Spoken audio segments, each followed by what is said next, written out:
How to add music to WhatsApp status. Hi everyone, I'm here to assist you today with that immediately. Let's jump right in. First, open WhatsApp on your device. Make sure you're logged into your account. Then, click on Updates at the bottom. Here you'll find Status. Click on Add Status at the top. Then, select any picture you want to add. Click on the music icon at the top. You'll find all these options. Simply click on the music with the arrow. You can also search at the top. That select which part you want and press on Done. Now press on the arrow-like icon at the bottom right corner of your screen and the music will be added.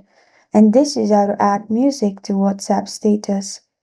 Thank you for joining me today. If this video helps you out, please leave a like and subscribe for more. Got a question or want to suggest a topic? Comment below. Thank you for watching.